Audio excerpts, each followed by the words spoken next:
So to the cranberry orange bread muffin mix. Now we're starting out with some flour, and then we've got sugar, and we'll put the full recipe online, but we've got flour, sugar, a pinch of salt. This recipe calls for baking powder and baking soda. Half a teaspoon of baking soda, 1.5 teaspoons of baking powder. And these days you don't have to whisk, or sift, I should say. Most of my chef friends, and I ask my pastry chef friends a lot, you know, whatever happened to the whole sifting thing? And for most recipes, you don't have to do that anymore. If you just use a whisk, it aerates the flour and gets it all combined. You just want to make sure that the baking powder and the baking soda all get nice and combined. There's nothing worse when you take a bite of a quick bread and you get that just one bite of baking soda, and you ever had that happen before? Kind of tastes like soap. It's not a good thing. So this way, that won't happen if you really whisk it together and it gets well combined. Okay, for the wet ingredients now. 3 tablespoons of melted butter.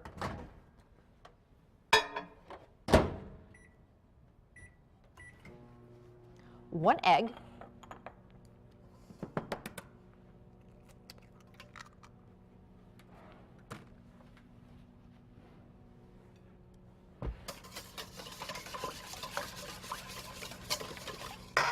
Some vanilla. How are you today, Miss Ann? Groovy. Groovy? Getting excited for Thanksgiving? Yeah. I am. We pick up my son Riley from college tomorrow. We're all excited. No, he has not been home at all. Seems we pretty much dropped him off. I think we picked up his laundry once. No, I don't think we've done his laundry much at all. He's on his own. Now that he's a big sophomore in college, it's a little bit different. So now we've got orange zest and fresh orange juice. So we're really going to pump up the flavor in this recipe and give it lots of nice orange flavor. So I'm using the old microplane here to really zest the heck out of this. And that's why, if you don't have one of these, man, put it on your Christmas list, because they rock. They've come down in price, and this used to be an old woodworking tool, but somebody got the bright idea to use it to zest lemons, limes, and oranges, and it rocks. It's so much better than using one of those box graters, because you don't zest your finger, which was never a fun thing. Have you ever done that before, Ann? That is, ouch. And then half the zest would remain in the box grater. So this, you just kind of give it a nice tap, and it also just doesn't get, you just want the outside. You don't really want to get too far in there, and this just does the perfect amount. The pith, that's the word I was looking for. Thank you, Ann.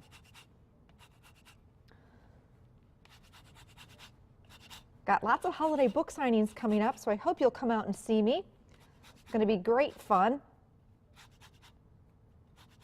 Next Wednesday, we're headed to, there's a holiday open house at a neat place called Cedar Ridge Crafts in Neenah. So we'll be there next Thursday, or Wednesday, I should say. And then big holiday cooking demo at the Kimberly Public Library Thursday night from 6 until 8. So I hope you'll come and see me for that. That is going to be a blast. You have to reserve your spot, though, for that one. So give the Kimberly Public Library a call. Okay, so now I'm going to take, I need 3/4 of a cup of fresh orange juice. So I'm just going to kind of eyeball it. Well, Ann doesn't trust me, so you don't want to get any seeds in here, do you, Ann? So I'm just going to go ahead and juice it into this measuring cup. So we're going to use every part of that orange. We're going to zest it, really give it some nice orange flavor.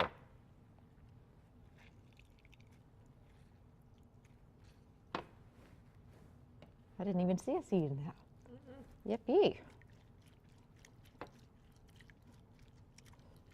I think Ireland, my daughter Ireland's most excited about seeing her big brother.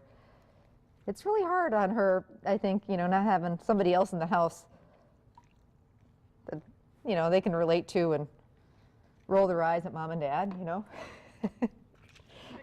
She's all alone these days.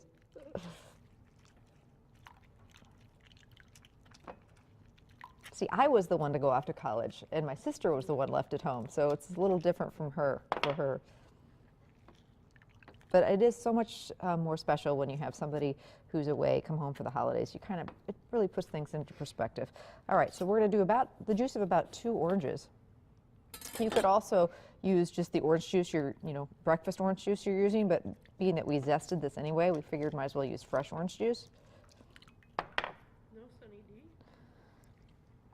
All right. Now, the neat thing about this is this recipe makes 1 big loaf, but it also makes 2 of the mini loaves, which I love to have on hand because sometimes one of those big loaves is just too big, too much.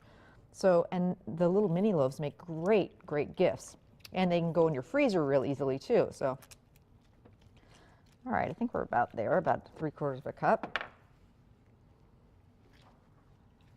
Did you even get a seed? There wasn't 1 seed. I think it was my lucky day, Ann. Okay, so in with the eggs, the melted butter, the orange zest is 3/4 of a cup of orange juice. I do see a little more zest, so I'm going to get every little last bit of that out of there. So I'm going to whisk that together, and at this point I'm going to combine my wet and dry ingredients. And that's when it's real important to not overmix. Just mix until it's combined.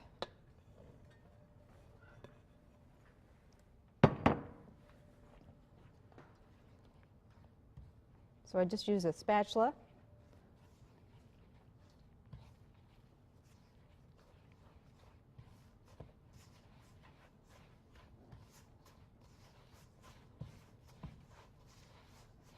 So it comes together.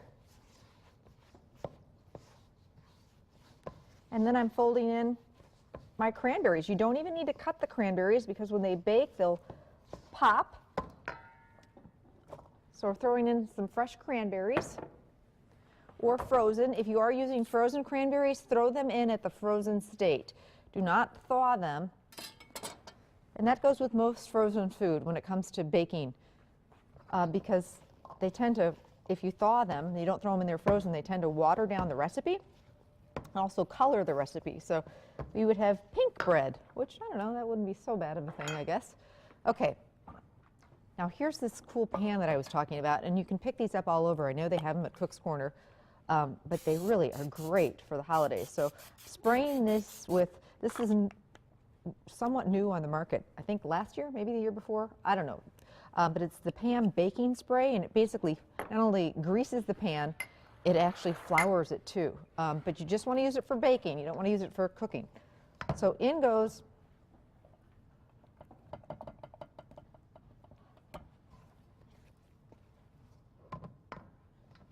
and we're going to get about 2 to 3 loaves out of this, depending on how big and dense you want them.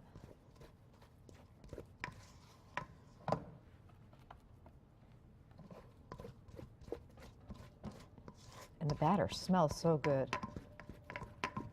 Just that orange just kind of freshen things up in winter. It's just kind of something a little bit sunny.